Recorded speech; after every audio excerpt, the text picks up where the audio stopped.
Ce matin, nous voulons encore te glorifier, nous voulons encore t'élever, nous voulons encore proclamer ton nom, Seigneur, ton nom qui est au-dessus de tout nom, ton nom par lequel tous les genoux doivent plier et toute langue doit confesser ton nom. Merci Seigneur pour cette grâce que tu nous accordes ce matin, de pouvoir encore nous réunir devant ta face et de pouvoir recevoir de toi, Seigneur, les paroles de vie, de résurrection, de délivrance, de guérison. Merci Seigneur. Amen. Alors ce matin, je vais vous parler d'un sujet magnifique, merveilleux. Nous voulons vraiment nous réjouir, mes amis, mes frères et sœurs en Christ, tous ceux qui appartiennent à Jésus-Christ. Je m'adresse à eux, bien sûr, au peuple de Dieu, et je m'adresse aussi à ceux qui ne sont pas encore à Christ, pour qu'ils aient encore, la porte est encore ouverte, mes amis. Vous avez encore cette grâce de pouvoir venir à lui, parce qu'il vous tend tous les jours la main, tous les jours, il est là. Et il frappe à la porte de votre cœur pour pouvoir entrer et faire sa demeure en vous, mes amis, pour vous délivrer de ce monde de folie, de ténèbres, ce monde qui est en effervescence, très chaotique, très confus. Il y a tant de problèmes ici-bas sur la terre, tant de problèmes. Nous avons besoin de Christ, n'est-ce pas? Nous avons besoin de Jésus-Christ, croyez pas? Parce que sans lui, nous serions perdus dans ce monde de folie. Mais la bonne nouvelle, c'est que nous ne sommes pas de ce monde. Nous ne sommes pas de ce monde. Nous avons été rachetés de ce monde de folie. Nous avons été délivrés. Jésus est venu pour nous sauver, pour nous sortir de ces ténèbres-là, pour nous libérer, pour nous amener dans son royaume de lumière, dans sa présence. Alors, si nous sommes encore ici-bas sur la terre, mais nous ne faisons pas partie de ce monde. Nous sommes à Christ, nous appartenons à Christ. Et nous ne sommes pas éternellement sur cette terre. Le thème d'aujourd'hui, c'est nous ne sommes que de passage sur cette terre. Notre patrie, elle est céleste, mes amis. Ça, c'est une bonne nouvelle. Croyez pas que notre patrie, elle est céleste? Oui, mes bien-aimés dans le Seigneur, oui. Oui, la vie sur cette terre, elle est bien courte. Croyez pas? Elle est fragile et incertaine. C'est vrai, beaucoup vivent comme si la terre était leur demeure définitive. Toutes leurs pensées ne sont que pour les choses de la terre. Oubliant que nous ne sommes ici-bas que pour un temps. Regardez autour de vous. Regardez toute l'histoire de l'humanité. Combien sont morts? Beaucoup, énormément. Et nous allons tous mourir un jour, vous le savez ça? Ou est-ce que vous l'avez oublié? Certains, ils vivent comme s'ils vivraient éternellement sur la terre. Ils ont tellement de projets qui sont purement terrestres.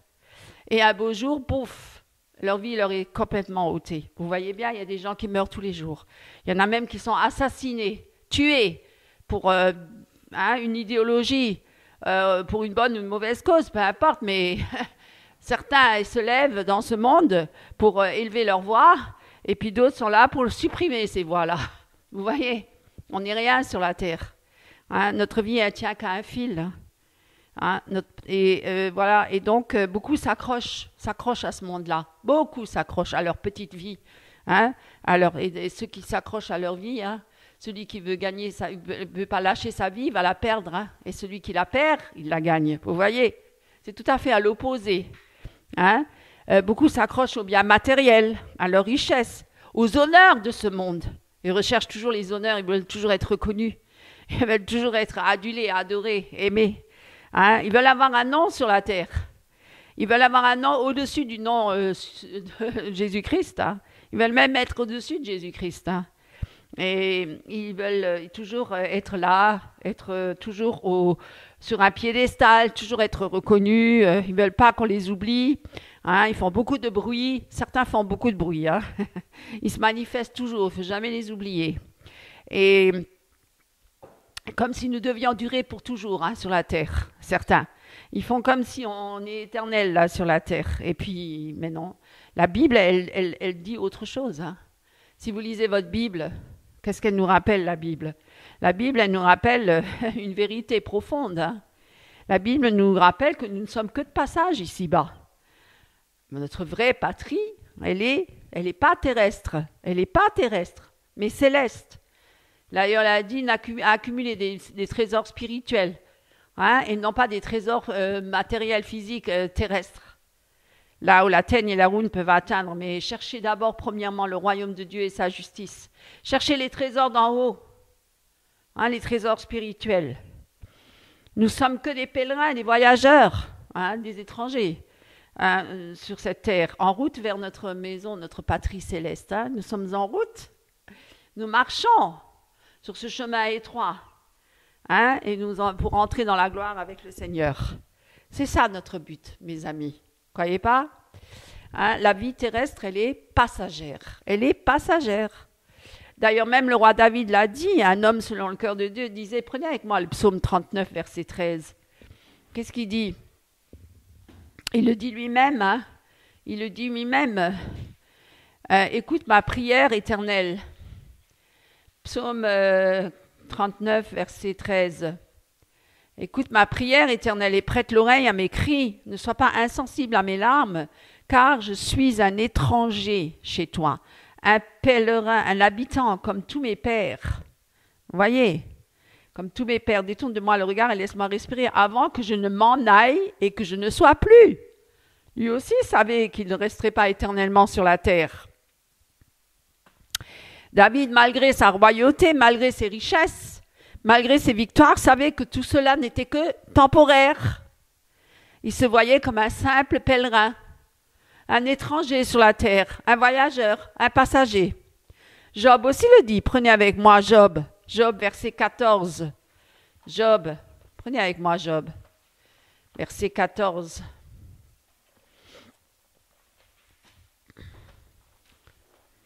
Job, verset 14, chapitre 1 à 2. Prenez avec moi. Non, chapitre 14, pardon. Verset 1 à 2.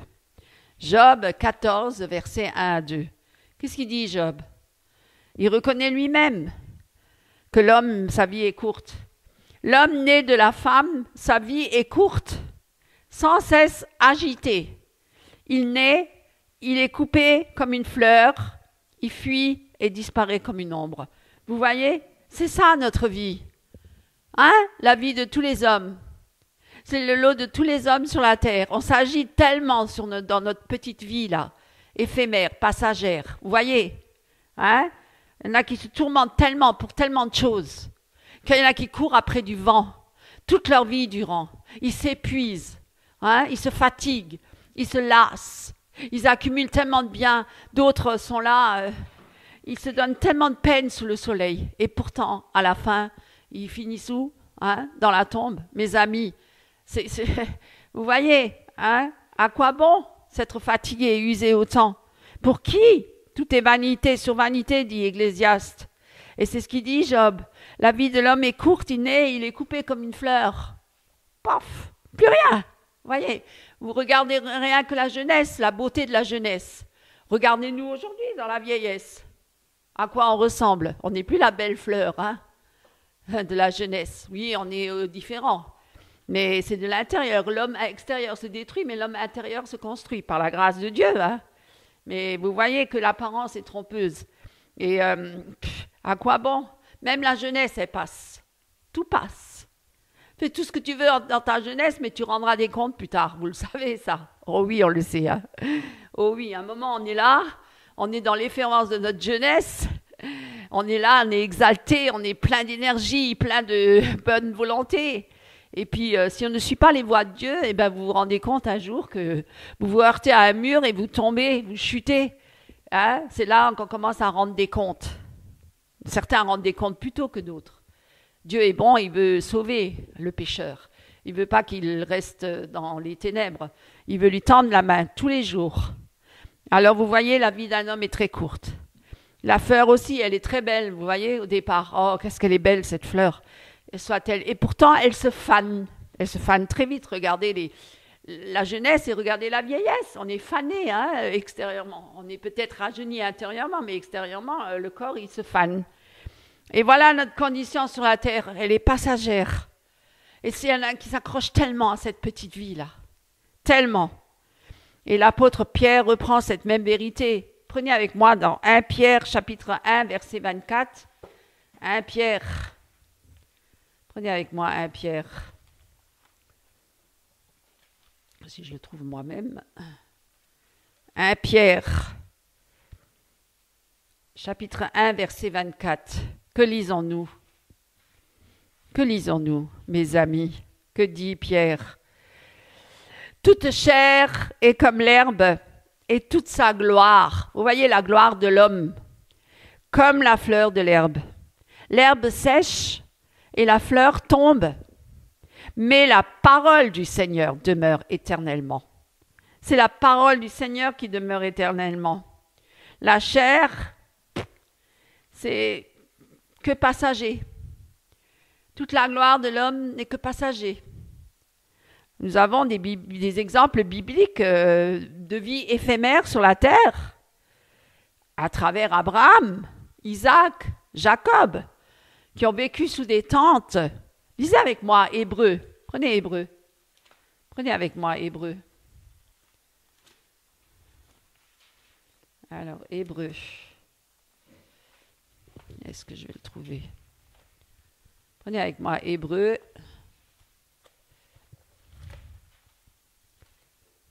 Hébreux. Hébreux chapitre 11, versets 9 à 10.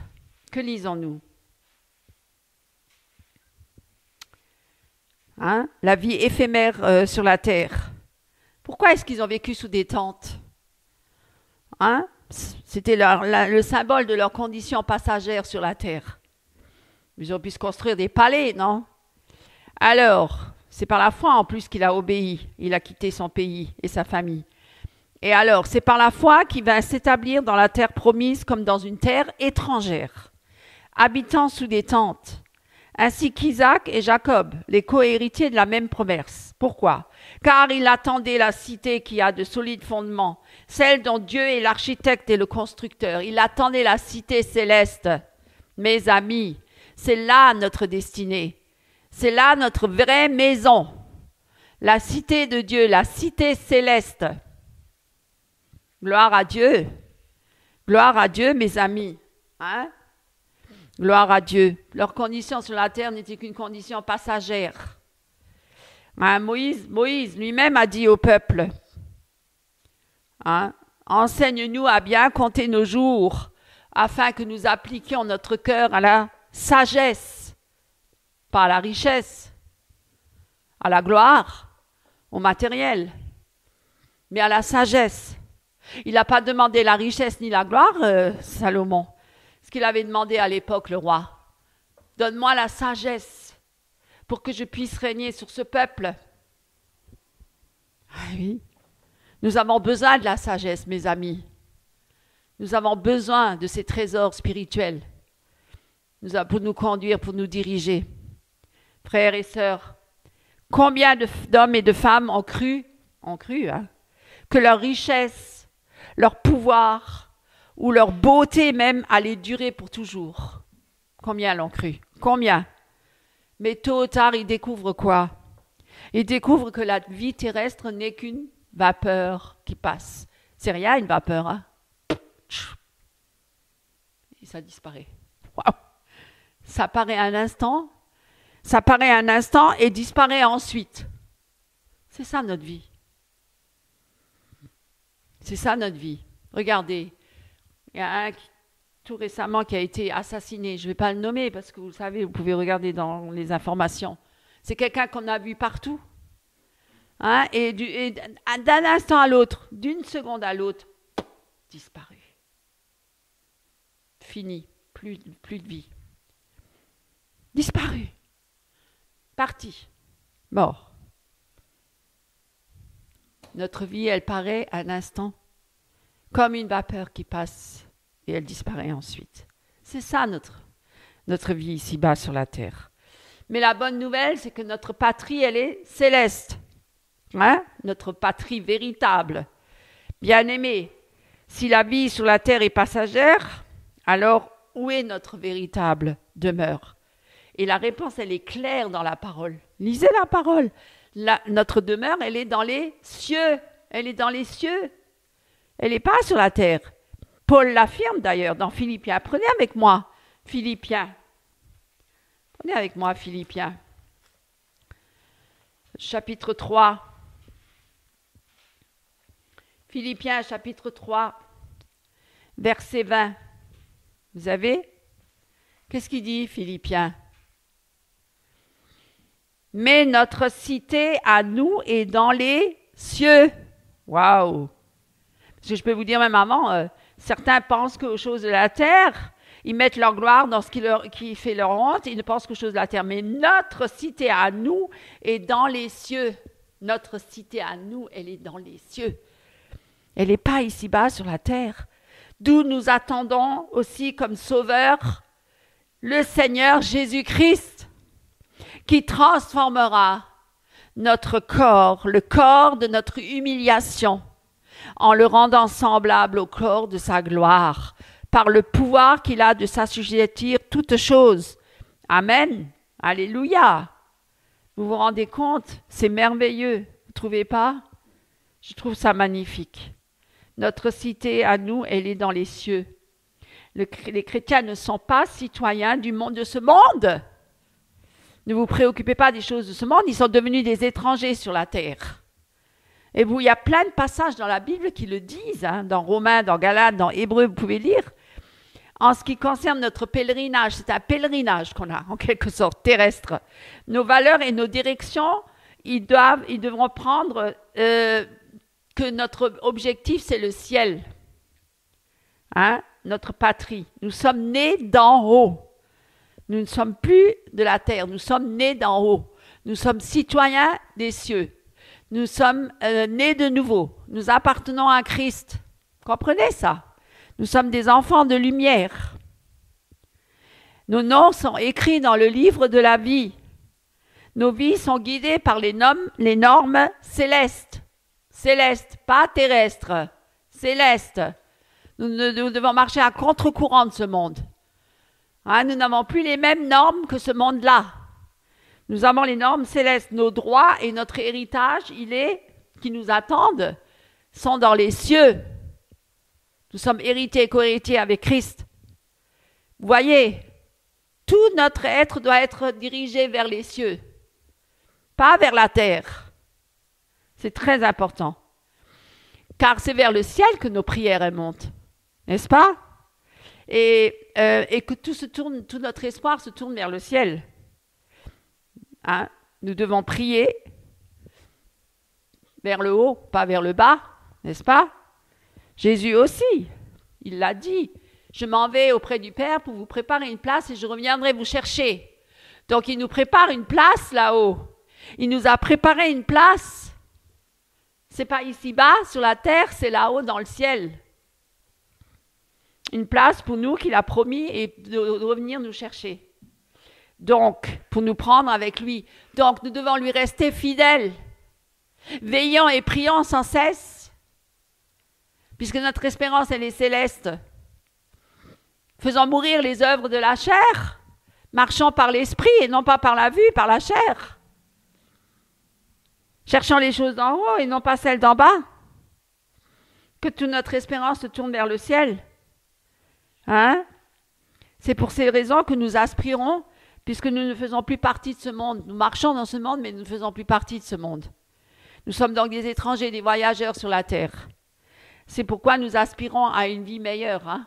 À une paix meilleure, c'est-à-dire la patrie céleste. Alors nous pouvons, comme dit Paul, je peux être autant riche que pauvre, je peux être un jour dénudé de tout et un jour avoir l'abondance. Peu importe ce que je vis, ce n'est pas ça qui doit me motiver ma vie. Ce qui doit motiver ma vie, c'est cette espérance céleste.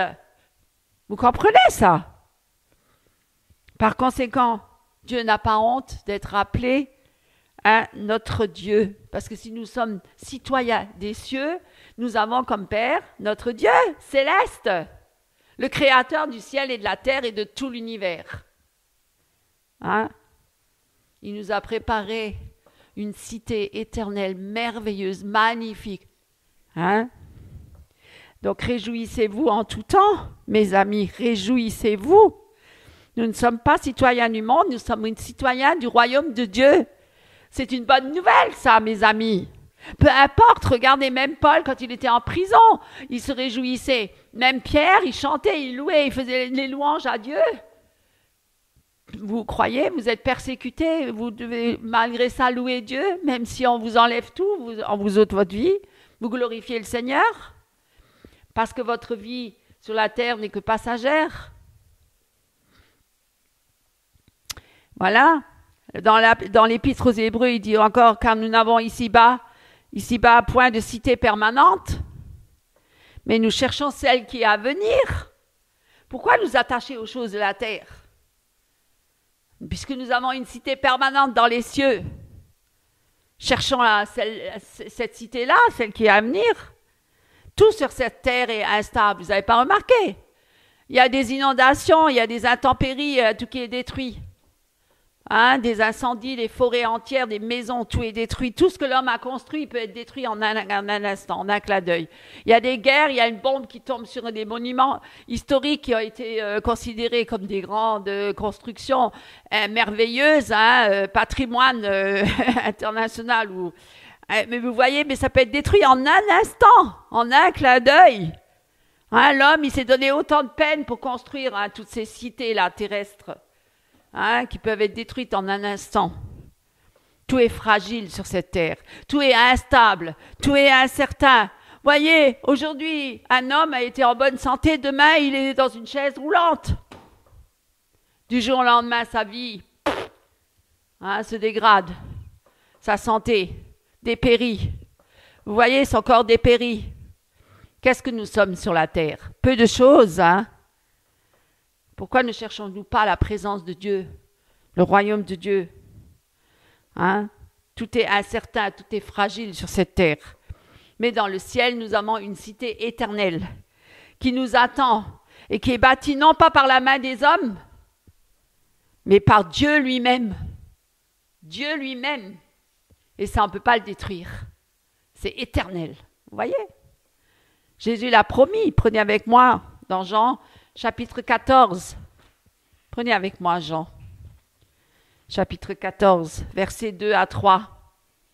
Jésus promet de revenir. Oh oui, il nous promet de revenir. Oh, merci Seigneur pour cette promesse.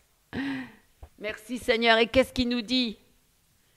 Il nous dit toutes choses, il nous éclaire, il parle à son peuple. Il nous dit, ne désespérez pas mes enfants, parce que je vais bientôt revenir vous chercher. Et vous serez avec moi éternellement dans ma demeure. Dans mes demeures.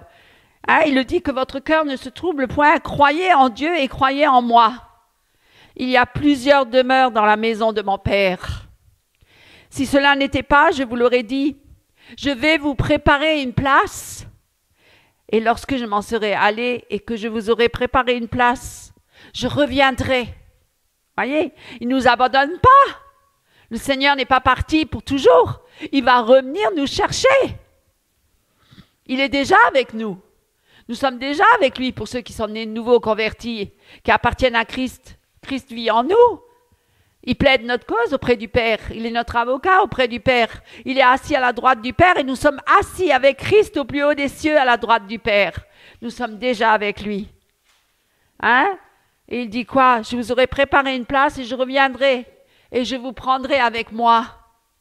C'est ça le Seigneur. Oh Seigneur, viens nous chercher. Oh Jésus, reviens bientôt. Jésus, viens, viens. Je viens bientôt, Apocalypse. Je viens bientôt vous chercher, mes amis, mes frères, mes enfants bien-aimés, je viens bientôt vous chercher. Je viens bientôt vous chercher et je vous prendrai avec moi, afin que là où je suis, vous y soyez aussi. Vous savez où je vais, il lui dit, et vous en savez le chemin. Le chemin, c'est qui? C'est Jésus-Christ. Je suis le chemin, la vérité et la vie. Nul ne vient au Père que par moi. Il n'y a aucun autre moyen pour venir à Dieu. C'est pas par d'autres hommes, c'est pas par d'autres organisations, c'est pas par d'autres voies, c'est pas par d'autres religions. Mes amis, c'est par Jésus-Christ. La maison de mon Père, il dit, la maison de mon Père. C'est une expression qui désigne clairement le ciel. C'est là, car c'est là où Jésus doit aller, pour nous y préparer une place merveilleuse auprès de lui, éternellement avec lui. Dieu a une maison qui comprend de nombreuses demeures.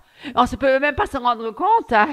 C'est à cet endroit, c'est la cité céleste, et c'est à cet endroit, la Jérusalem céleste, Et c'est à cet endroit que sera transférée la maison de Dieu. Voilà, nous n'avons point ici-bas de cité permanente. Hein. Je reviendrai. Dieu donne une merveilleuse promesse. C'est ça qui nous fait avancer, non? Hein? D'avoir cette promesse aussi vraie que Christ s'en est allé au ciel. Il quittera la présence de son Père pour venir chercher ses disciples. Et tous ceux qui sont à Christ, tous ceux qui appartiennent à Christ. Et les emmener avec lui au ciel, dans le lieu qu'il leur a préparé. Hein, telle était l'espérance des chrétiens des premiers siècles, comme ça l'est aujourd'hui. Hein? C'est toujours la même espérance, mes amis. Toujours la même espérance des chrétiens. Et telle est l'espérance de tous les croyants d'aujourd'hui aussi. Pas que des premiers chrétiens. La première église primitive, ça l'est encore aujourd'hui, parce que Dieu n'a pas changé. Il est le même hier, aujourd'hui, demain, éternellement. Il est le même, et le même esprit est là. Le Saint-Esprit est là. Hein, le dessein ultime qui se rattache au retour du Seigneur et que les croyants puissent être avec lui pour toujours, éternellement. C'est la résurrection des corps, hein, l'enlèvement de l'Église, mes amis. Les paroles que je vous prendrai avec moi, eh bien, concernant l'enlèvement au cours duquel les croyants vivants sur terre seront enlevés ensemble sur les nuées à la rencontre du Seigneur dans les airs. Et ainsi, ils seront pour toujours avec le Seigneur. Les morts, d'abord, premièrement en Christ, ressusciteront, puis nous, les vivants, partirons, serons enlevés avec Jésus-Christ dans les airs. Nous irons rejoindre Jésus-Christ dans les airs. La venue de Christ pour ses fidèles. Merveilleux. Merci, Seigneur. Hein, voilà, cette réunion glorieuse et éternelle. Voilà, ça, c'est un enseignement réconfortant, hein, pour tous les chrétiens. Gloire à Dieu. Alléluia. Hein? Pour tous les disciples de Jésus qui disaient être toujours avec le Seigneur. Consolez-vous donc les uns les autres, consolez-vous. Même si vous avez des afflictions, des tribulations, des persécutions, hein, des situations difficiles. Et si vous avez une vie facile, tant mieux pour vous. Mais je veux dire, peu importe les circonstances de votre vie, attachez-vous fermement à Christ, hein, et restez attachés à Christ jusqu'au bout. Jusqu'au bout, mes amis. Persévérez jusqu'au bout. Tenez bon. Voyez, je vais vous donner un exemple de ceux qui ont tenu bon. Les martyrs de l'Église primitive. Les martyrs de l'Église primitive, ils ont accepté la souffrance. Et même la mort. Ils allaient même dans la mort d'une manière glorieuse. Vous vous rendez compte? En louant Dieu. Hein, parce qu'ils savaient, en étant mangés, dévorés par les lions, ou en étant brûlés vifs, ou en étant torturés par toutes sortes de tortures, hein, jusqu'à la mort. Parce qu'ils savaient que leur récompense était dans les cieux. Et c'est ce que nous vivons encore aujourd'hui dans certains pays où il y a la persécution. Il y a des chrétiens qui sont tués tous les jours. Vous connaissez là, l'église persécutée, porte ouverte. Eh bien, on entend tous les jours des pasteurs qui sont tués, persécutés, les familles, les chrétiens, hein, emprisonnés, torturés. Ça existe encore aujourd'hui. Ils sont morts à cause de leur foi. Eux, ils savaient, hein, tous ces martyrs, qu'ils étaient que de passage sur la terre. Et d'ailleurs, Dieu leur a même dit, ne craignez pas ceux qui vous tuent le corps, mais craignez celui qui tue le corps et l'esprit, hein, l'âme. Vous voyez, hein? Donc, nous devons craindre Dieu. Nous ne devons pas craindre les hommes. Ne craignez pas les hommes. Craignez Dieu avant toute chose. Hein? Et que votre cœur soit toujours tourné vers la patrie céleste. Céleste, pas terrestre, céleste. Hein? Comment devons-nous vivre en tant qu'étrangers et voyageurs sur la terre? Si nous sommes que de passage, comment devons-nous vivre? Dites-moi. Prenez avec moi 1 Jean. 1 Jean. Prenez avec moi 1 Jean. 1 Jean chapitre 2, versets 15 à 17. 15 à 17. Prenez avec moi et lisez avec moi. Qu'est-ce qu'on dit dans ces passages? N'aimez point le monde. Voilà, mes amis. N'aimez point le monde ni les choses qui sont dans le monde. Et il y en a des choses dans le monde, hein. Waouh! Pour la convoitise des yeux, hein, de la chair et du cœur, il y a beaucoup de choses. Hein. Autant pour les hommes que les femmes, hein. Ne vous inquiétez pas. Hein. Nous avons tous besoin de nous attacher à Christ et de ne pas regarder à ce monde. Il y a tellement de choses attirantes, hein, bluffantes, des choses qui brillent, hein, qui donnent l'impression que c'est votre bonheur si vous l'obtenez, cette chose-là. Oh, c'est ça qui va faire votre bonheur. Absolument pas. N'aimez point le monde ni les choses qui sont dans le monde. Une belle carrière, hein, sur la terre. Voilà, par exemple. Quelqu'un aime le monde, l'amour du Père n'est point en lui. Vous voyez ? Celui qui cherche la gloire sur la terre, qui veut être applaudi, adulé par le monde, hein, qui veut avoir une gloire, qui veut être une notoriété, qui veut être reconnu par les hommes, qui aime le monde, parce qu'il aime le monde, il va chercher à plaire au monde. Absolument, pas à Dieu. Eh bien, quelqu'un qui aime le monde, l'amour de Dieu n'est pas en lui. L'amour de Dieu n'est pas en lui. L'amour du Père n'est point en lui. Car tout ce qui est dans le monde, la convoitise de la chair, hein, la convoitise des yeux, la convoitise des yeux, ouais, je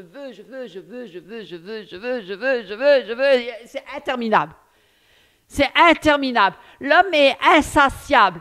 Il est comme un enfant. Il a son petit jouet, non, il ne m'intéresse plus, je veux un autre. Il a son petit instrument de musique, non, je veux un meilleur. Il a ça, non, je veux ça. Non, je veux ça. Il veut tout le temps autre chose. Il est insatiable. J'ai une voiture, non, je veux la voiture dernier cri. Ah, je veux celle-là, elle a plus de chevaux. Ouais, elle est beaucoup plus puissante. Oh, elle est plus belle. Elle est mieux que celle de mon voisin, etc., etc. Je veux la plus grande maison, la plus belle maison. Je veux la plus belle femme du monde pour la promener et montrer à tout le monde la femme que j'ai, ou l'homme, ou le mari. Ou je veux un grand bateau, je veux un grand avion, je veux. L'homme est insatiable. Et toujours insatisfait. Parce que ça ne comble pas un cœur. Hein? C'est toujours un vide qu'on veut remplir, mais il n'est jamais rempli. Jamais. Il aura toujours des autres désirs. Ça m'intéresse déjà plus. Mais tu le voulais il y a quelque temps. Oui, mais bon, bof. Maintenant, je veux ça maintenant. Ah oui. Hein, les iPhones ou les smartphones, le dernier cri. Le dernier ordinateur, etc., etc., etc., etc., etc. Et certains, ils vont même jusqu'à changer de partenaire comme de chemise, parce que celui-là, oh, il m'ennuie maintenant, celui-là, j'en veux plus. Allez, un autre. Etc. Ou une autre femme. Oh, celle-là, elle commence à me saouler. Allez, une autre femme, là. Une plus belle. Ben oui, c'est ça l'homme. Pécheur, sans Christ. Insatiable.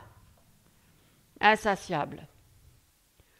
N'aimez point le monde, hein, car tout ce qui est dans le monde, la convoitise de la chair, la convoitise des yeux et l'orgueil de la vie. Je vais être le meilleur, je vais être couronné, je vais être roi, je vais être reine, je vais être empereur, hein, je vais être président des nations, apôtre des nations. Je vais être... La convoitise, l'orgueil de la vie ne vient point du Père, mais vient du monde. Ça vient du monde. Et le monde passe, et sa convoitise aussi. Mais celui qui fait la volonté de Dieu demeure éternellement. Mes amis, faites la volonté de Dieu. C'est ça. Nous ne devons pas nous attacher, nous ne devons pas aimer ce monde. Parce que tout ce que ce monde-là propose est éphémère et illusoire. C'est illusoire, c'est éphémère. Mais celui qui fait la volonté de Dieu, vous avez déjà remarqué quand vous avez quelque chose, un objet, ça vous lasse au bout d'un moment. Au début, c'est tout beau, c'est tout merveilleux. Mais ça vous lasse vite, très vite. Hein? Mais la volonté de Dieu demeure éternellement. Et dans Colossiens, on peut le lire, je vais vous le lire à votre place. Recherchez les choses d'en haut, affectionnez-vous aux choses d'en haut et non à celles qui sont sur la terre. Ne vivons pas comme des gens enracinés ici-bas, mais comme des voyageurs qui savent que leur maison n'est pas ici-bas. Vivre en témoin d'être des voyageurs, comme Dieu le dit, comme Pierre le dit, je vous exhorte comme étrangers et voyageurs sur la terre à vous abstenir des convoitises charnelles qui font la guerre à l'âme. Ça nous fait la guerre. Si nous avons les pensées de la chair, les pensées de la terre, les pensées du monde, ça fait la guerre à notre âme. Nous avons des conflits. Hein, nous sommes tourmentés. Nous n'avons pas la paix. Alors que si nous nous confions en Christ, nous marchons dans la paix. Même s'il y a plein de choses autour qui se passent, nous serons toujours dans la paix. Témoigner de notre foi par notre style de vie montre que nous nous attendons à une patrie céleste et non pas terrestre. Parce qu'un voyageur, il n'emporte pas grand-chose quand il voyage. Hein. Il ne peut pas, parce qu'il serait trop chargé. Il se fatiguerait. Hein. Il ne peut pas emmener sa maison avec lui. C'est pas, quand j'allais dire une tortue ou un escargot, il n'a pas sa maison sur le dos. Hein. Il marche léger, en gardant les yeux fixés sur sa destination. Quand les apôtres, ils allaient deux par deux prêcher l'évangile, il leur avait dit, n'emmenez ni bourse ni rien. Là, vous irez, vous entrerez dans une maison, vous serez accueillis, vous mangerez là. Vous serez nourris et logés. Vous voyez, c'était un peu comme ça qu'ils marchaient. Ils marchaient par la foi, les missionnaires. Par la foi. Hein? Nous aussi, ne nous laissons pas envahir par les passions qui nous prennent là, les passions de ce monde, du monde, et nous alourdir, parce que ça nous alourdit dans notre marche. Ça nous rend lourd, ça nous fatigue, ça nous use. Hein? Certains vont dire, oh mais toi t'en as rien à foutre de rien. Ben oui, peut-être quelque part. Hein? T'avances là, t'as pas de projet, t'as pas d'ambition, t'as rien. Si, j'ai le projet du ciel. C'est le meilleur projet que je peux avoir. Parce qu'il est éternel, celui-là. Tenez-vous prêts, car le Fils de l'homme viendra à l'heure où vous n'y penserez pas. Ah ah! Ça veut dire quoi? Que nous devons être vigilants, nous devons veiller sans cesse, nous devons toujours être prêts, comme des vierges sages, qui avons nos lampes allumées, nos lampes remplies d'huile. Pas comme les vierges folles, justement, qui se divertissent et qui s'adonnent à plein de choses dans ce monde. Hein, qui disent, oh, on a le temps, c'est pas encore l'heure où Jésus revient, mais Dieu, il dit, tenez-vous prêts, car le Fils de l'homme viendra à l'heure où vous n'y penserez pas. L'apôtre nous prévient, en disant, dans 2 Timothée, je vais lire pour vous, j'ai combattu le bon combat, j'ai achevé la course, j'ai gardé la foi, désormais la couronne de justice m'est réservée. Vous voyez, il a dit, j'ai combattu le bon combat. J'ai achevé la course. J'ai gardé la foi. Travaillé à votre salut. Hein? Désormais, la couronne de justice m'est réservée. Voilà l'attitude d'un homme qui marche avec Dieu, qui est un voyageur, un étranger sur la terre, un pèlerin, qui vit chaque jour. Il vit chaque jour comme étant prêt à rencontrer son Seigneur. Chaque jour. Chaque jour est comme si c'était le dernier. Tu dois te préparer chaque jour à mourir. Voilà ce que ça veut dire. Pour être prêt pour le Seigneur. Et je vais vous dire en conclusion, mes amis, mes bien-aimés, souvenons-nous, nous ne sommes donc que de passage sur la terre. La richesse, la gloire, la beauté, richesse, gloire et beauté, c'est pas un épisode américain ça. Tout cela passera. On nous envahit par ces choses-là. Dans les médias et tout. Parce que l'homme, il veut toujours qu'on se rattache que aux choses de la terre. Pour justement, et le diable, il travaille à ça, pour qu'on oublie que notre but, il est céleste et pas terrestre. On veut tout le temps nous préoccuper dans nos pensées, dans notre esprit, aux choses de la terre. C'est ça le danger, c'est ça la séduction. Pour surtout pas se préoccuper du ciel. Et que notre vie, elle est que de passage. Qu'est-ce que les quelques années là qu'on a? Elles ne sont pas beaucoup par rapport à l'éternité. Vous ne croyez pas? Nous avons une patrie céleste qui nous attend. La terre n'est pas notre demeure définitive. Notre vraie patrie, elle est dans les cieux, auprès du Père. Ne vivons pas comme si tout s'arrêtait ici-bas. Ne vivons pas comme si tout s'arrêtait ici-bas. Vivons donc comme des voyageurs. Et ne vous ramenez pas trop de bagages. Soyez allégés. Soyez libres quand vous voyagez. Détachez-vous des choses du monde. Fidèles dans le témoignage. Préparez au retour de notre roi. Hein, comme Abraham, comme Moïse, comme Paul, marchant avec les yeux fixés pas à pas sur ce qui se voit et sur ce qui se voit pas, mais qui est éternel.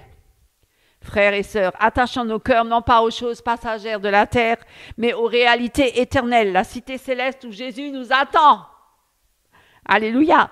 Mettons notre espérance dans le ciel, notre patrie est... Bonjour mes frères et sœurs en Christ. Ce matin, prenons ensemble dans la parole de Dieu. Le titre s'intitule « Jésus, le pain de vie » dans Jean chapitre 6, versets 25 à 35.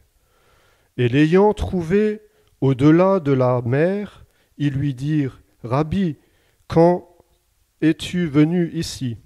Jésus leur répondit « En vérité, je vous le dis, vous me cherchez, non parce que vous avez vu des miracles, mais parce que vous avez mangé des pains et que vous avez été rassasiés. Travaillez non pour la nourriture qui périt, mais pour celle qui subsiste pour la vie éternelle. Et que le Fils de l'homme vous donnera, car c'est lui que le Père, que Dieu a marqué de son sceau. » Ils lui dirent « Que devons-nous faire pour faire les œuvres de Dieu ?» Jésus leur répondit « L'œuvre de Dieu, c'est que vous croyez en celui qui l'a envoyé. » « Quel miracle fais-tu donc ?» lui dirent-ils, « afin que nous le voyions et que nous croyions en toi. » « Que fais-tu ? Nos pères ont mangé la manne dans le désert, selon ce qui est écrit. Il leur donna le pain du ciel à manger. » Jésus leur dit « En vérité, je vous le dis, Moïse ne vous a pas donné le pain du ciel, mais mon Père vous donne le vrai pain du ciel. Car le pain de Dieu, c'est celui qui descend du ciel et qui donne la vie au monde. » Ils lui dirent « Seigneur, donne-nous toujours ce pain. » Jésus leur dit « Je suis le pain de vie. Celui qui vient à moi n'aura jamais faim, et celui qui croit en moi n'aura jamais soif. » Voilà, j'aimerais encore rajouter que faut sauver notre âme. Jésus nous le dit dans la parole, « Sauvez votre âme ». Prenons ensemble Marc 8, 36. Je vais lire à partir du verset 34. Puis, ayant appelé la foule avec ses disciples, il leur dit, « Si quelqu'un veut venir après moi, qu'il renonce à lui-même, qu'il se charge de sa croix et qu'il me suive. Car celui qui voudra sauver sa vie la perdra, mais celui qui perdra sa vie à cause de moi et de la bonne nouvelle la sauvera. Et que sert-il à un homme de gagner tout le monde s'il perd son âme ? Le Seigneur, Dieu, le dit, sauvez votre âme avant tout, cherchez cette nourriture qui dure éternellement. » Mes frères et sœurs, mes amis, lisez la parole de Dieu. Le pain de Dieu, Jésus est le pain de vie. Le pain de vie, c'est la parole de Dieu. La parole est vivante, mes frères et sœurs. La parole de Dieu est la vérité. Nous vivrons éternellement si nous croyons dans le Fils unique de Dieu, Jésus-Christ. Soyez richement bénis, mes amis. Amen. Frères et sœurs en Christ, chers amis, chers internautes, soyez bénis. Nous allons voir aujourd'hui, mon épouse a fait allusion à la cité de Dieu, cette merveilleuse cité qui nous est réservée. Et aujourd'hui, nous allons voir comment acquérir la paix de Dieu pour pouvoir entrer dans cette cité. Gloire à Dieu. En introduction, j'aimerais vous lire Jean 14, verset 27. « Je vous laisse la paix, c'est ma paix que je vous donne. Je ne vous la donne pas comme le monde la donne, que votre cœur ne se trouble point, ni ne s'effraie. » Frères et sœurs, aujourd'hui, nous allons méditer sur des vérités spirituelles. Alléluia. La parole de Dieu nous enseigne aussi, l'Écriture, dans le psaume 119, « Ta parole est une lampe à mes pieds, une lumière sur mon sentier. » Cependant, frères et sœurs en Christ, même s'il y a de la lumière sur notre sentier, le Seigneur nous enseigne aussi que la véritable paix n'est pas exempte justement d'épreuves, de tentations, de difficultés. Mais cette lumière, mes amis, nous oriente pour porter du fruit, parce que le sentier éclairé, c'est le chemin étroit. C'est le chemin étroit que nous devons emprunter, mes amis. Et c'est pourquoi sur ce chemin, effectivement, c'est sur ce chemin qu'on doit se discipliner.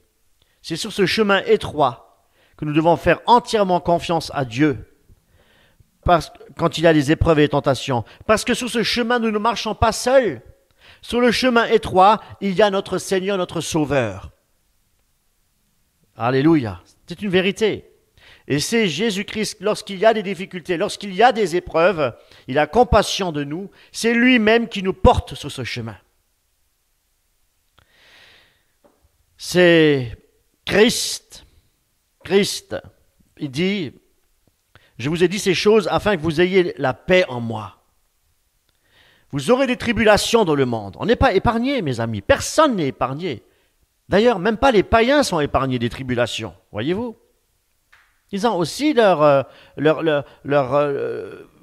problèmes, leurs soucis au quotidien.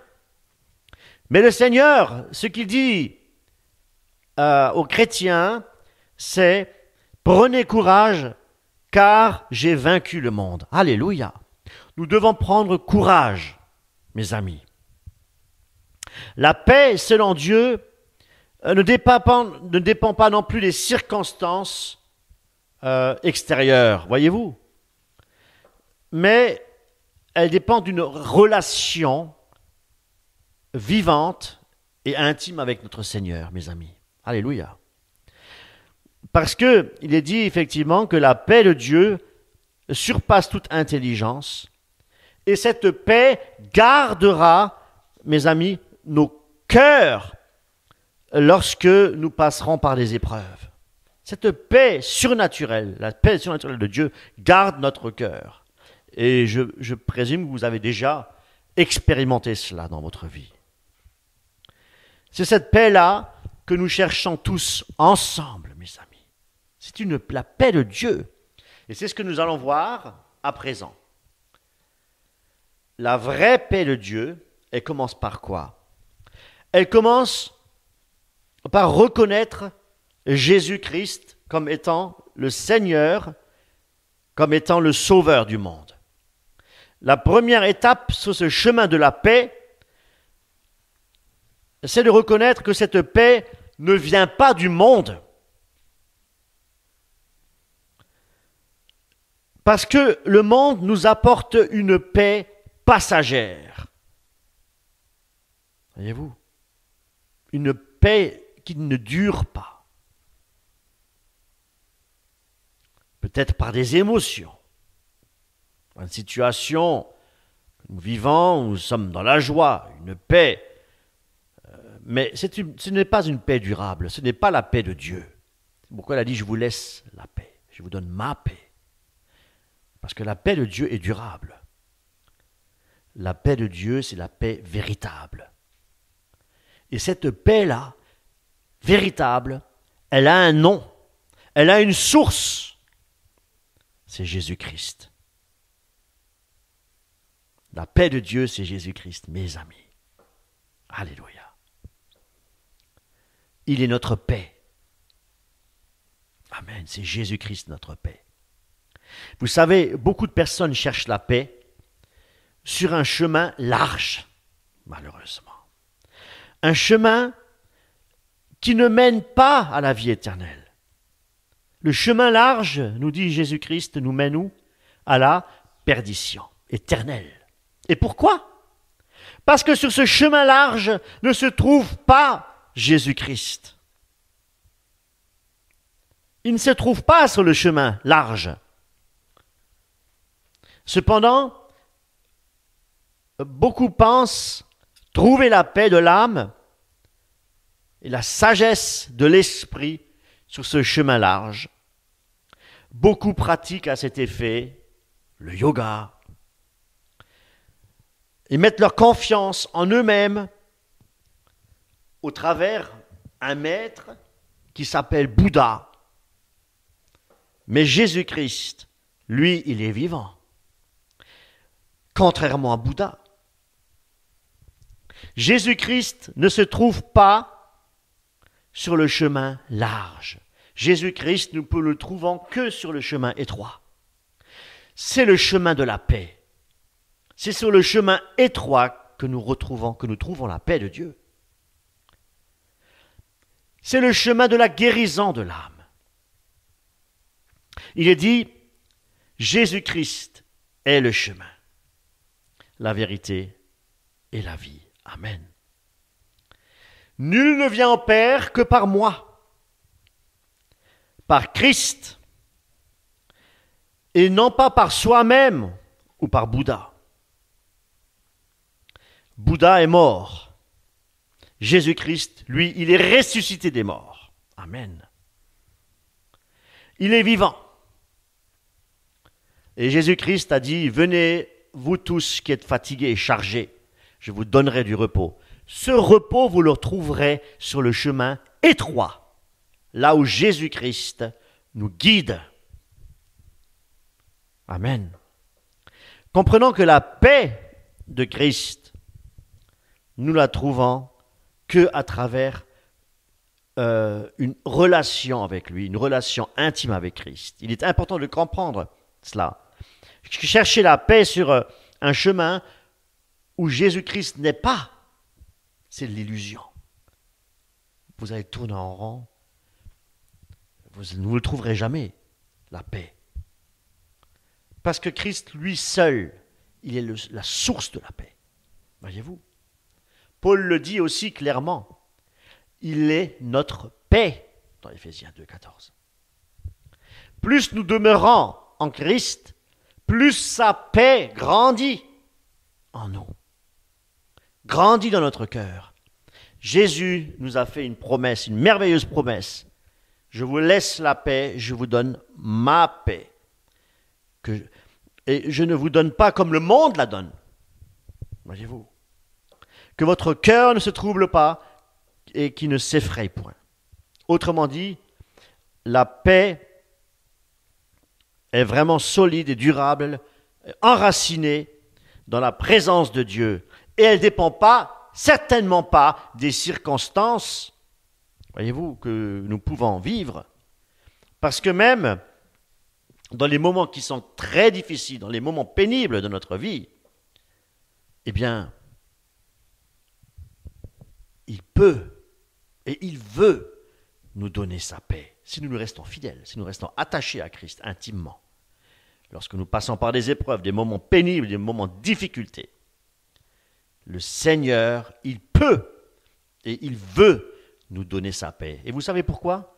Parce que Dieu est amour, parce que Dieu a compassion de ses enfants. Voyez-vous? Il est compatissant avec ceux qui craignent Dieu. La crainte de Dieu, nous dit la parole, nous dit l'Écriture, est le commencement de la sagesse. Alléluia. Si nous craignons Dieu, nous sommes aussi des disciples du Seigneur. Être un disciple, c'est être à l'école du Maître. Notre Maître, c'est Jésus-Christ. Comme un fils, il apprend auprès de son Père, eh bien nous, comme Jésus-Christ est notre Maître, nous devons écouter, nous devons recevoir et pratiquer les commandements. Ésaïe dit, tous tes fils seront disciples du Seigneur, et grande sera la paix de tes fils. Amen. Grande sera la paix de tes fils. La paix est la conséquence, en fait, si nous obéissons, Dieu nous accordera sa paix. La paix de Dieu prend naissance dans cette attitude d'élèves que nous sommes. Nous sommes élèves du Christ, donc nous sommes disciples du Christ. Et nous devons accueillir notre Maître dans l'humilité. Nous devons nous approcher de Dieu avec un cœur humble. Nettoyez vos mains, pécheurs. Celui qui s'approche de Dieu doit se purifier, se préparer à rencontrer le Seigneur. Pourquoi? Parce que Dieu est saint et parce que Dieu veut que nous fassions sa volonté. Donc laissant notre volonté de côté et venant à Jésus-Christ en nettoyant nos mains, en nous repentant, en demandant pardon au Seigneur, parce que nous sommes vraiment, nous avons besoin vraiment de la grâce de Dieu pour nous approcher de Dieu.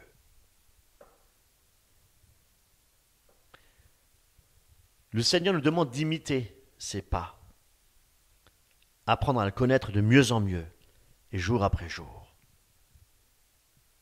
Il y a un merveilleux ouvrage qui s'appelle « L'imitation de Jésus-Christ ». Magnifique ouvrage. En fait, la paix commence par là, par l'humilité, par cet échange, cette intimité que nous avons avec le Seigneur, cette rencontre avec Jésus-Christ. C'est lui notre maître, c'est lui notre guide, c'est lui notre repos. Le repos est en Christ, mes amis, sur ce chemin étroit. Notre repos n'est pas dans le monde, sur le chemin large qui mène à la perdition. Nous ne pouvons pas nous reposer dans ce monde.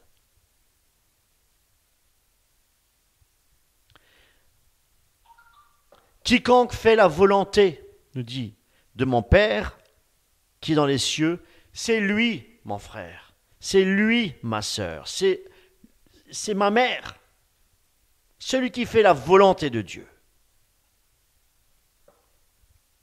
Si nous nous réjouissons d'écouter Dieu, c'est déjà un pas vers la paix. Comme le dit l'Écriture, parle Seigneur, ton serviteur, écoute. Écouter Dieu, c'est une bonne chose, mais entendre la voix de Dieu, c'est déjà accepter ce que Dieu nous dit. C'est obéir à Dieu, c'est faire la volonté de Dieu.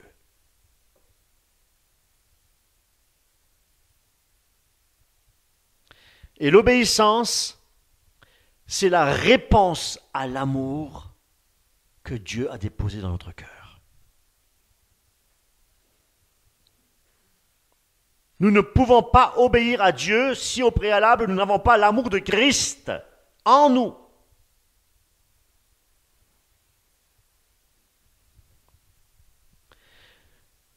Et nous ne voulons pas obéir par contrainte. Si nous n'avons pas l'amour de Christ en nous, nous allons obéir par contrainte. Est-ce que vous comprenez cela? Je dois obéir parce que je ne veux pas aller en enfer. Ce n'est pas une obéissance d'amour, ça. J'obéis parce que j'ai peur, parce que ma conscience me condamne. Donc j'ai besoin de me repentir. Dieu peut te pardonner encore ce matin. Et même si tu as commis pour toi le péché le plus ignoble, le plus grave qui soit, le Seigneur peut te guérir ce matin. Il veut te pardonner. Mais il veut que tu viennes à lui, que tu nettoies tes mains. Pécheur.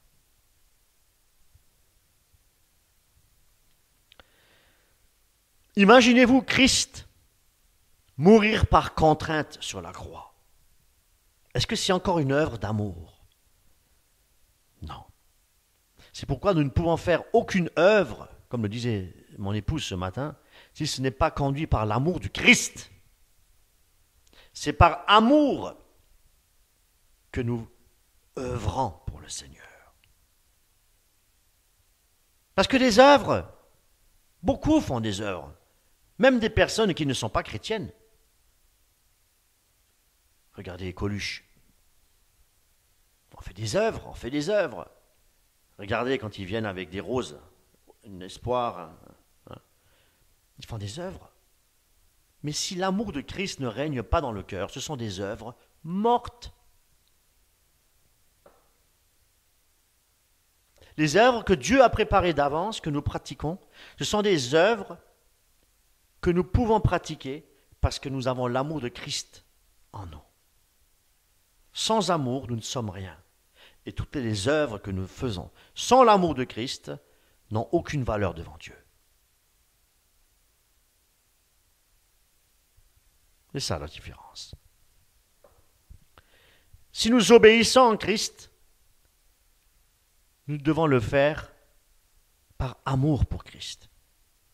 Parce que Dieu nous a aimés le premier, il peut déposer dans notre cœur son amour pour pouvoir aimer en retour.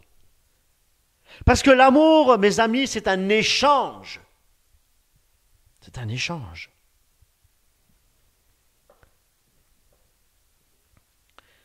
Comment prouver notre amour pour Christ?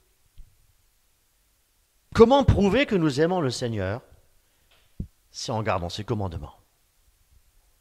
Ce n'est pas en faisant des miracles, ce n'est pas en faisant des prodiges, en chassant les démons que nous prouvons l'amour que nous avons envers Dieu. Non, c'est en gardant ses commandements. Et la parole de Dieu nous dit que les commandements du Seigneur ne sont pas pénibles. Et pourquoi ils ne sont pas pénibles? Parce que lorsque nous aimons, nous le faisons avec joie. Nous le faisons avec amour. Jésus dit, « Mes brebis écoutent ma voix, moi je les connais et elles me suivent. » L'obéissance, c'est donc le fruit d'une relation vivante avec le Seigneur. Comme celle d'un enfant qui fait confiance à son Père, nous devons faire confiance à Jésus-Christ. Celui qui trouve sa joie dans la parole de Dieu, il goûte déjà, quelque part, on peut dire, une avant-première de la paix. Voyez-vous? Dans le psaume 119, il est dit « Ceux qui aiment ta loi jouissent d'une paix profonde et rien ne les fait trébucher. » Rien ne les fait trébucher. La paix, mes amis, ce n'est pas seulement le résultat de la parole de Dieu, mais elle est déjà présente dans l'écoute de la parole de Dieu. En écoutant la parole de Dieu, la paix de Dieu s'installe déjà dans notre cœur. Et c'est pourquoi la vraie paix, ne vient pas seulement de ce que Dieu promet, mais de notre obéissance à sa parole. Si nous disons, Seigneur, non pas ma volonté, mais que ta volonté se fasse, alors nous nous laissons conduire par lui. Que sa volonté se fasse. Qui est notre conducteur? C'est Christ. Mais si je dis, Seigneur, je fais ma volonté, Christ ne peut pas nous conduire. Et c'est sur le chemin large que nous faisons notre volonté, parce que Christ n'est pas sur le chemin large. Donc pour faire la volonté de Dieu, nous devons nous situer sur le chemin étroit, parce que c'est là que Christ peut travailler notre cœur. C'est pourquoi, mes amis, nous devons apprendre à renoncer à nous-mêmes. Si nous renonçons à nous-mêmes, lorsque nous sommes sur le chemin étroit, eh bien, nous renonçons pour trouver le repos et la paix de Dieu. Si nous ne renonçons pas à nous-mêmes, nous ne trouverons pas le repos ni la paix de Dieu. Et ça restera une illusion. Qu'est-ce que c'est que le renoncement à soi? Jésus-Christ nous le définit bien. Nous allons dans Luc 14, verset 10.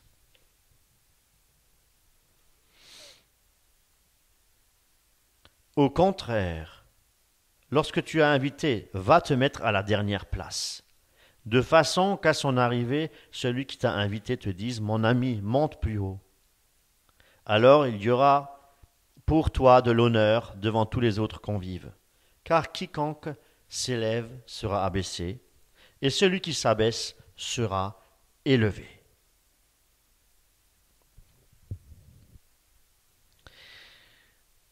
Mes amis, quel est le péché qui a fait chuter Lucifer?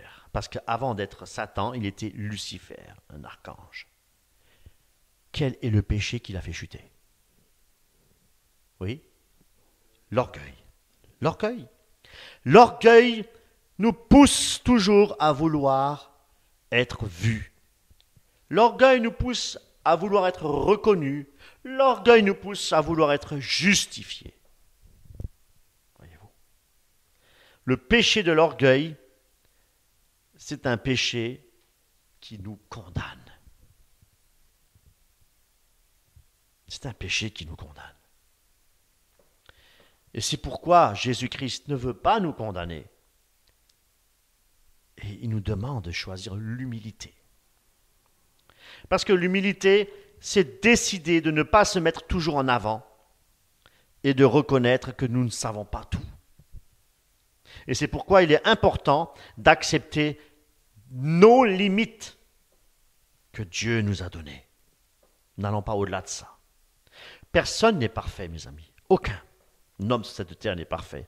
Et l'humilité nous aide aussi à apprendre des autres sans prétendre toujours mieux savoir ou tout connaître que l'autre. L'humilité nous permet aussi de construire de meilleures relations. Quand on est humble, les gens se sentent respectés, les gens se sentent en sécurité, les gens se sentent écoutés. Et qu'est-ce que ça crée? Ça crée la confiance, voyez-vous. L'humilité nous fait descendre d'un piédestal. C'est aussi reconnaître qu'on a besoin des autres pour que nous puissions, ce qui nous permettra effectivement de progresser dans notre vie spirituelle. Des fois, on n'a pas besoin de conseils. Oh non, non, non.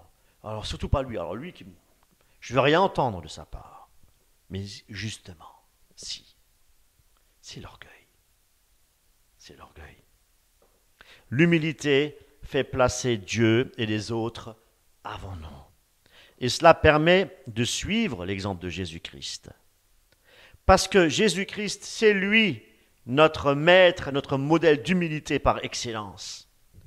Il a toujours servi, mes amis, sans chercher sa propre gloire. Voyez-vous? Jamais. Et pourtant, il est le Fils de Dieu.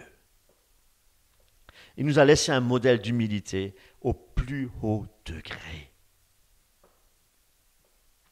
Dieu s'est fait homme et il a marché parmi les hommes. Quelle humilité!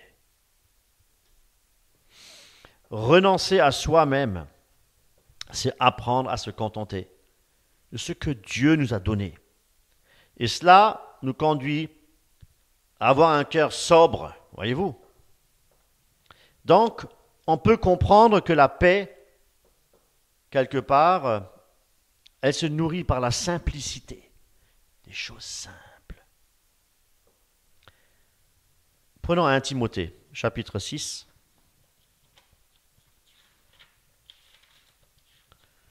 1 Timothée,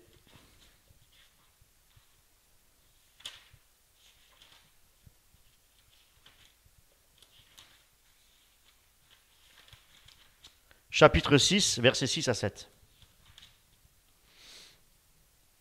Profitable, oui, la piété est les grandement pour qui se contente de ce qu'il a, car nous n'avons rien apporté dans le monde, et de même, nous n'en pouvons rien emporter. Voyez-vous. Celui qui se contente de l'essentiel, eh bien, il est libéré de l'angoisse de tout perdre. Est-ce que vous comprenez ça? Les hommes veulent s'enrichir sur cette terre. Mais comme mon épouse le soulignait ce matin, nous sommes qu'une vapeur qui passe.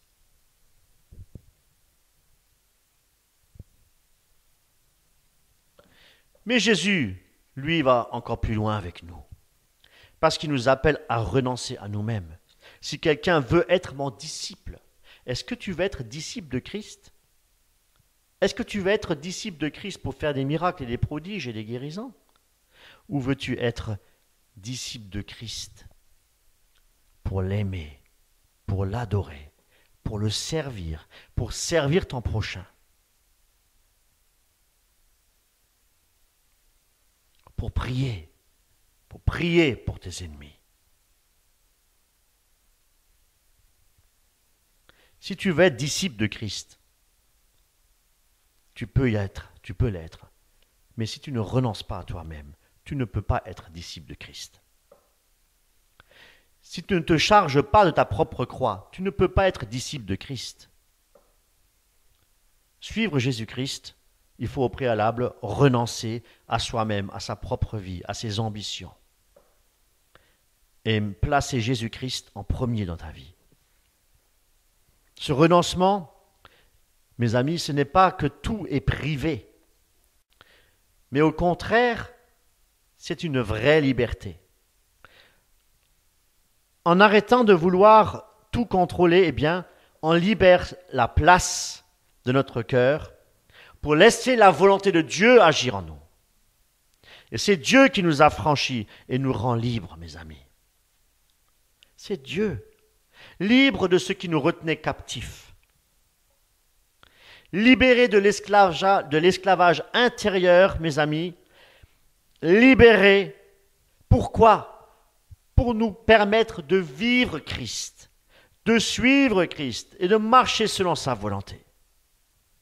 Et c'est quand il dit effectivement, prenez mon joug sur vous et recevez mes instructions. Recevoir les instructions de Dieu, c'est se mettre, c'est se placer sous la volonté de Dieu.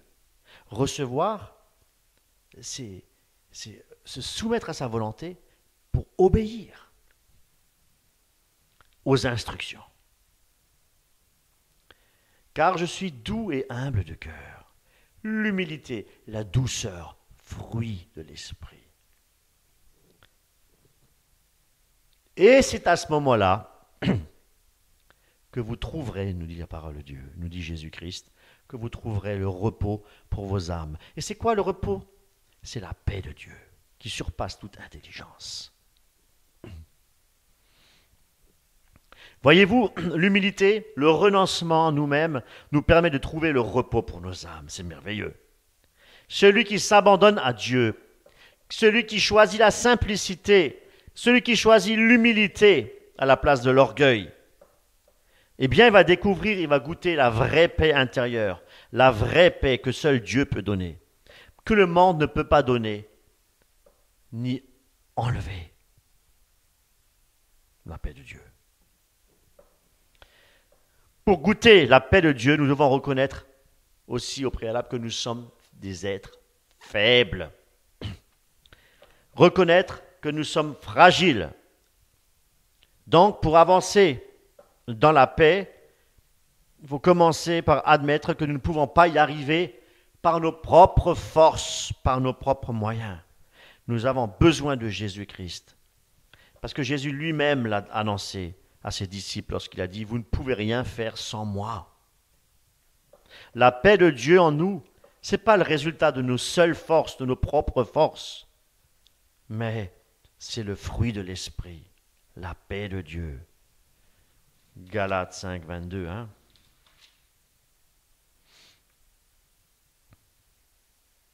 Mais le fruit de l'Esprit est la charité, la joie, la paix. La paix, c'est un fruit de l'Esprit. C'est le fruit de l'Esprit, mes amis. Et c'est pourquoi il est important de ne pas s'appuyer sur ses propres forces pour recevoir le fruit de l'Esprit. Parce que nous devons marcher par l'Esprit pour recevoir les choses de l'Esprit. Si nous marchons par la chair, nous ne pouvons avoir que la paix du monde. Recevoir la paix de Dieu, mes amis, c'est possible si nous marchons par l'Esprit de Dieu. Marchons par l'Esprit. Il faut comprendre que le chemin de la paix, ce n'est pas un chemin sans obstacle. On va dans Éphésiens 6, 12.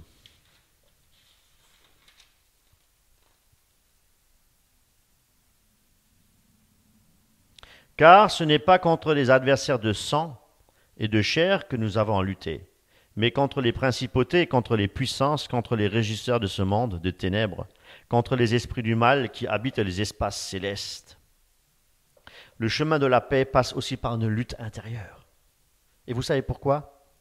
Parce que nous avons un ennemi. Qu'est-ce qu'il veut faire l'ennemi? Ôter la paix que Dieu nous donne. C'est pourquoi Christ nous dit veillez et priez. Pour garder la paix aussi. Pour conserver la paix. Nous devons lutter intérieurement. Et ce n'est pas facile parce que le diable nous attaque dans les pensées d'abord. Il veut semer des inquiétudes, des obsessions et même des mauvaises idées, des mauvaises pensées. Parce que son but au diable, c'est de nous arracher la paix, nous ôter la paix et nous faire chuter. Mais le Seigneur nous promet la délivrance si nous restons sur le chemin de la vie qui est le chemin étroit. Il nous libère de toutes ces attaques. Dieu se trouve sur ce chemin et ne nous abandonne pas. Il est avec nous et nous pouvons vraiment lui faire confiance. Nous pouvons lui parler, nous pouvons le prier, nous pouvons... L'Écriture nous dit que la prière du juste a une grande efficacité. Une grande efficacité. La prière est donc vraiment essentielle, mes amis.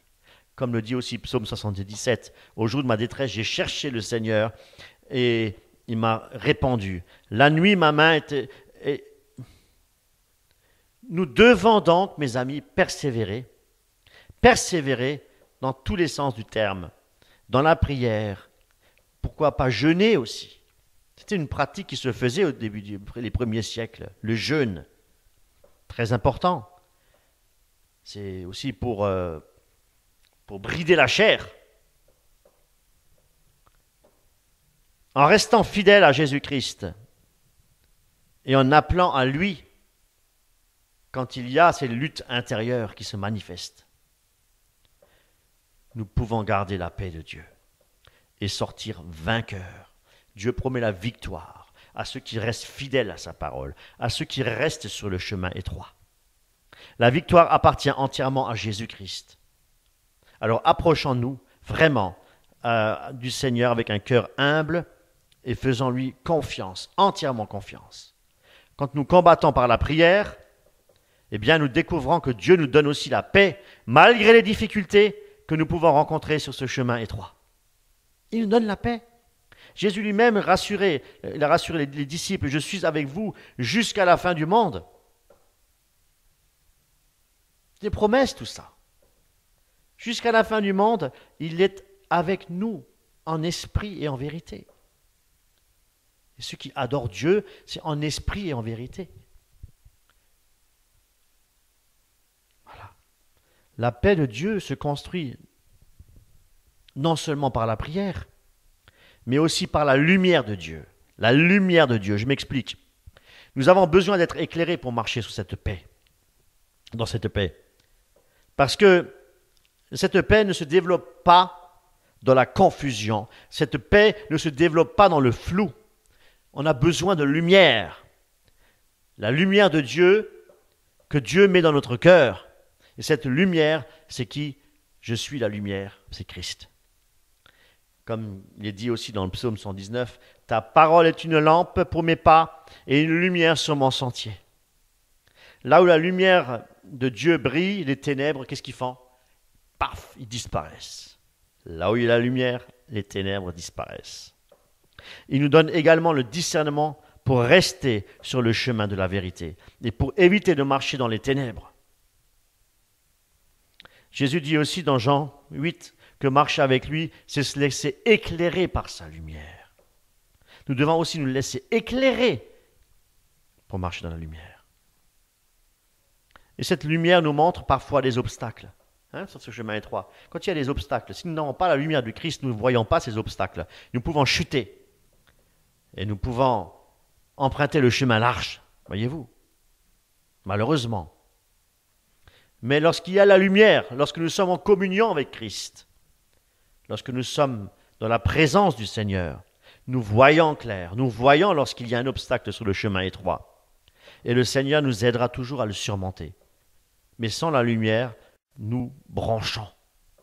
Sans la communion avec le Seigneur, sans la communion avec la lumière, nous sommes dans les ténèbres et nous branchons. Dieu nous prévient. Dieu veut nous éclairer. Dieu est notre guide sur ce chemin étroit. Et c'est ainsi que nous pouvons recevoir la paix de Dieu, mes amis. C'est ainsi que nous pouvons avoir la tranquillité de l'esprit, de l'âme, la tranquillité intérieure qui fortifie notre âme, oui, et qui nous permet aussi de porter du fruit pour la gloire de Dieu. La paix de Dieu est un fruit de l'esprit. Comme je vous l'ai dit, elle grandit dans notre cœur et se répand autour de nous. Et quand nous avons cette paix, mes amis, nous devenons des porteurs de lumière, voyez-vous. On porte la lumière, Christ habite en nous. Nous devenons des porteurs de lumière.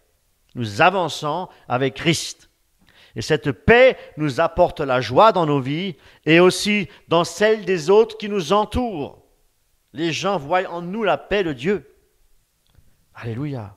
Pour trouver la paix, nous devons nous détacher, mes amis, de tout ce qui ne procure pas la paix. Et la Bible nous avertit de ne pas être esclaves des choses de ce monde. Oui, parce que si notre cœur est encore attaché à des choses de ce monde, nous ne pourrons jamais expérimenter la paix de Dieu. Notre cœur doit être fixé sur des réalités spirituelles, les choses d'en haut. Les choses d'en haut, mes amis, des choses non périssables. Comme le dit aussi Matthieu, chapitre 6, là où est ton trésor, là est ton cœur. Nous devons donc orienter notre cœur vers les choses qui procurent la paix. C'est-à-dire, nous devons être christocentriques. Christocentriques, mes amis. Et même, nous vivons encore dans ce monde, c'est vrai. Mais nous ne faisons pas partie de ce monde. Nous sommes, comme mon épouse le soulignait ce matin, nous sommes des voyageurs, des pèlerins sur cette terre. Et nous avons une demeure céleste qui nous attend. C'est pourquoi nous devons être esclaves de rien sur cette terre. Rien. Notre seul esclave, doulos, c'est Jésus-Christ. Nous sommes esclaves de Jésus-Christ. Et c'est en restant attachés à Jésus-Christ en tant que disciples de Christ que nous pourrons réellement demeurer dans sa lumière et être des porteurs de lumière. Alléluia. Être dans son amour parfait. C'est là que nous pouvons jouir vraiment de la paix de Dieu et la procurer autour de nous. Jean 17 aussi, verset 26, nous rappelle que l'union avec Dieu, c'est un échange d'amour, une interaction, voyez-vous. Un échange avec le Seigneur. Il a dit aussi, je vous ferai connaître mon nom, et je leur ferai aussi connaître, afin que l'amour dont tu m'as aimé soit en eux, disait Jésus-Christ, et que moi je sois en eux. Être uni à Dieu, ça veut aussi dire que tout le reste n'est que secondaire. Ce n'est pas que nous devons plus travailler ou pratiquer des activités, que ce soit le sport, que ce soit la musique ou d'autres activités. Non, ces choses, mes amis, ne sont pas mauvaises en soi. Elles ne sont pas interdites, Dieu ne l'interdit pas, mais elles ne doivent pas prendre la place de Dieu dans notre vie. Comprenez ça? Elles ne doivent pas être notre priorité. Notre priorité, c'est Dieu. Et si nous plaçons notre amour, mes amis, dans les choses qui sont secondaires, eh bien, nous risquons de perdre la paix, de devenir esclaves du monde. La plénitude de la paix ne se trouve que en Christ, et certainement pas sur le chemin étroit, large, pardon. Parce que le chemin large mène à la perdition.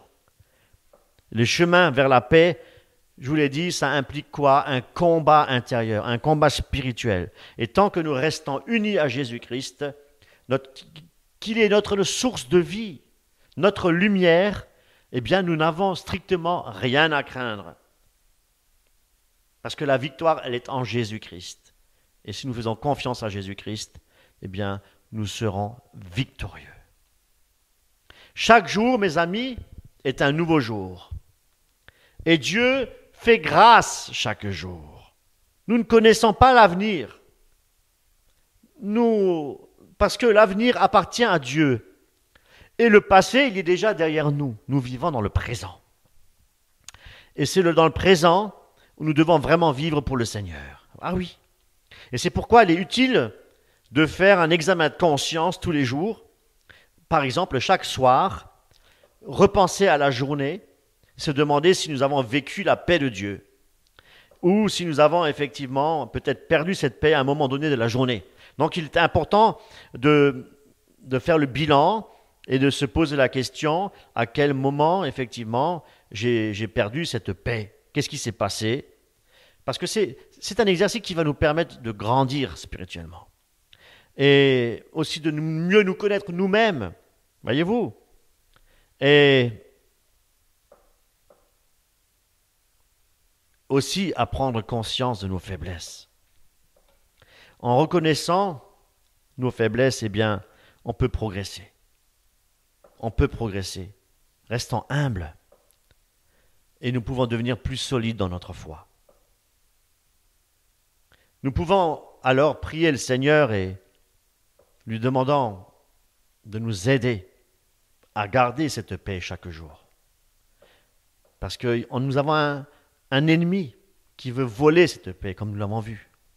Et Dieu veut nous donner sa paix pour que nous devions des artisans de paix. Des artisans de paix capables de vivre selon cette paix, la paix, de la garder en nous et surtout de la répandre autour de nous.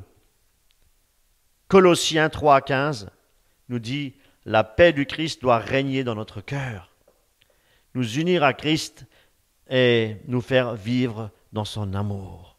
Alléluia. Que le Seigneur vous bénisse abondamment. Amen.